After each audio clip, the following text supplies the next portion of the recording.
Hey guys, welcome back to Vinceville Custom. So today I'm sharing with you this 1/4 scale garage kit of Black Widow I just finished painting up for somebody. Now I did do a garage kit review on this. I will link that in the description. It's a really great kit. If you could ever find one out there in the wild and you're new to the hobby, it's a really great kit to start with if you want to start with some large items. Really not much to it. There's a few tricky things here and there, but I mean it's very easy to overcome that. We did do some custom work on this, so we'll get in a little bit closer and I'll break it all down.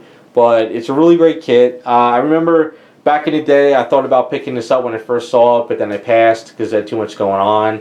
I did have somebody in the past that wanted me to paint one up, but then they fell through.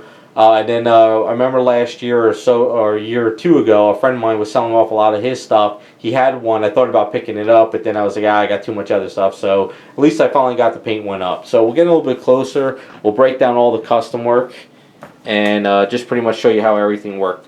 So the guns are a little bit tricky, and I would say they're the hardest part. If you use the original guns that come with her, you can set it up where either you can make the hands removable and the guns could slide in and out of the hands, or you can attach them to the hands and set up peg system like I did. So the way I set it up with these is it comes with a metal rod and a magnet in the hands, and I attach the hands to these handles. What I had to do is I had to cut the thumb off and I had to cut the fingers off there, and I pulled out the fingers and I glued this onto the handle here, and then I put the fingers back on and I kind of seamed it all up and I kind of fudged it as much as I could, so it actually is holding it now one piece.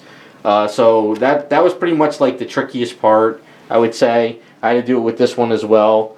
But once you get past that and you can set it all up, the rest is easy. But he wanted to take off the strap that came across here around her back of the bullets for the grenade launcher. So what I did is I broke that out. It was actually pretty well done, where it was only kind of like up over here, and on the back it was kind of hollow around there. So once you cut that out, you just have to rebuild this area and then her back, and then it's pretty much ready to go. I did add a little bit of extra here, so we did put the symbol around here in the front, just kind of change that up a little because you didn't have that in there. Now for the straps around her legs, he wanted just to add some pouches just to give something a little bit different. So I had all these little pouches in my box of parts. So what I did is I wrapped the straps around and added these pouches. And then what I did is, in the beginning, I used the bullets, the grenade bullets that were on the pouch for this area here. But I had them pointing up, and he didn't like that. Plus, they were kind of all out of scale, the ones I could get off that like strap. So I said, all right, at this point, let me just be faster if I just make my own. So I had a hollow rod that actually would fit into this hollow part up here for the grenades. And what I did is I kind of created my own little grenade bullets. So I had to measure them out. I used my piping tool where you kind of scribe it, and you keep scribing until it breaks off like if you were doing plumbing.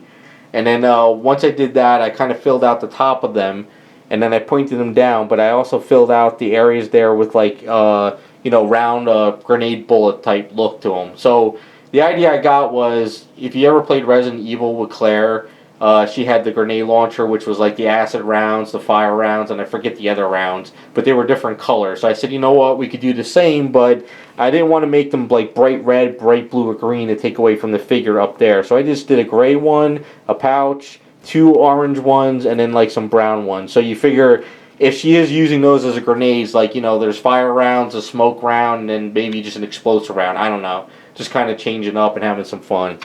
Now, as far as the boots go, he wanted to follow the XM boots kind of, but with my own little take. So I wrapped the boots around, I built them out with some lines going here, and then I put straps around there. And then we painted them up in gloss because he wanted to break it up and stuff. So I had to rebuild the back here a little bit with these wrinkles, so I kind of had to fudge that. And then I had to rebuild the hair a little bit. I think it was this hair here, and then I had to sort of rebuild the hair over here too as well. But once I got past all that, it was pretty much straightforward paint-up. So the guns, I wanted to go more with the gunmetal, make them used a little bit, kind of have some fun with the guns. Now the guns on the box, they were more like bluish and gray, and they had blue areas, and I didn't like that. I kind of wanted more like just traditional guns that she would probably use and you would see. For the skin tone, garage kits, flesh tones, Archer Fine Transfer Detail eyes. The hair is kind of like a mahogany with some orangey red in there. Wanted to make it a little bit more darker to like more of the comic book look to it. For her outfit, it's kind of just a straight up Vallejo black. Then I sealed it with some car paint, and then I kind of used there was the Vallejo Mecha Varnish satin, just to give it a satin look. He wanted to go more satin. He didn't want it to be like latex, and he didn't want it to be like, just pure glossy black. So we went more with the satin look, so it kind of feels more like a cat suit, but not, like a Catwoman or a Black Cat type stuff. So we kind of ran that route. And then the boots, we went glossy. Now the base is just simple. I didn't want to go too crazy with the base. I didn't want to make it like white and take away from the figure. So I flattened it all out. I went with gray with the Shield logo. So the idea is you want to focus up here at all times. You don't want to focus anywhere else on the body, really. You want to keep your eyes on her like that. Then the wristbands are one type of gold, and then the belt buckle is another type of gold. But other than that, a really great kit. Had a lot of fun doing it. And one last thing is the client, my friend met a John in Canada. He can actually take foam, as you can see, and he can etch out in foam. So what they did is they came up with a design where this is the Black Widow from the movie, and this is another Black Widow under here. And then they put my logo and stuff at the bottom of it. So what they do is they'll give it to the client. He'll spray like 3M tack onto this, and he puts it at the bottom of the base. And then there you go. You got yourself a felt foam base for the bottom, which is kind of cool. So that's pretty much the Black Widow kit. Let me know what you guys think. I had a lot of fun doing it. It's pretty straightforward. Like I said, if you're really new into the hobby and you can find one, it's definitely worth getting. And then we'll give you guys a nice booty shot for you. Just a really great kit all around. Really cool. It's so like I said, definitely a good starter kit. If you want to just utilize all the parts that came with her.